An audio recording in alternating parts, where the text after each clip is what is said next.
Humans spend decades building identities out of careers, wealth, and social standing.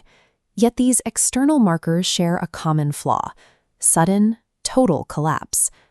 Prophet Ayyub, also known as Job, occupied a position of absolute material security. He possessed thousands of livestock, vast tracts of land, a large family, and his community's deep respect. While immense wealth often leads to arrogance or detachment, Ayyub maintained a baseline of constant gratitude. He treated his possessions as a temporary trust rather than a permanent right. This psychological anchoring in gratitude meant that Ayyub's sense of self lived outside his assets.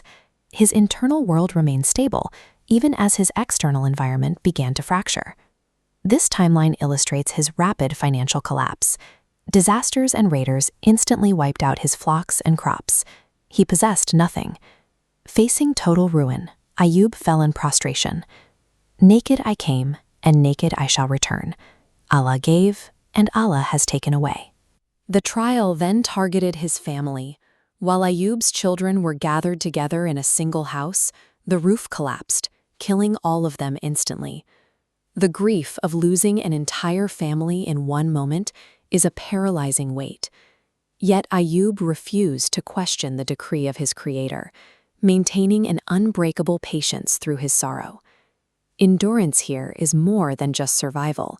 It is the active refusal to let external devastation sever an internal spiritual connection. The final layer of the test struck Ayyub's own body. He developed an agonizing disease that covered him from head to toe. The illness caused terror in his community. Fearing contagion, his neighbors expelled him, forcing him to live in total isolation on the outskirts of society. Amidst this abandonment, his wife, Rahma, remained. Her fierce loyalty became his only human connection, as he lived as an outcast. Stripped of wealth, legacy, and health, Ayyub was reduced to his absolute core. This state reveals whether a person's faith is conditional on their comfort or absolute in its nature. Ayyub lived in this state of physical torture and social humiliation for years, with some historical accounts estimating the period lasted nearly 2 decades.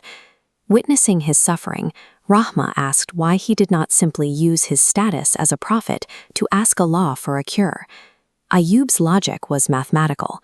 He weighed his 70 years of prior prosperity against these years of hardship. He felt a profound shyness to complain about a trial that had not yet lasted as long as his blessings.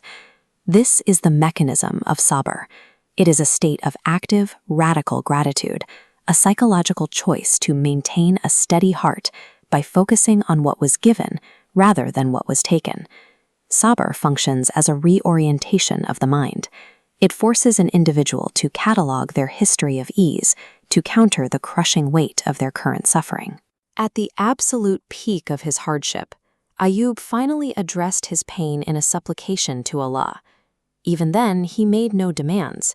He focused entirely on divine mercy, stating simply, "Indeed, adversity has touched me, and you are the most merciful of the merciful."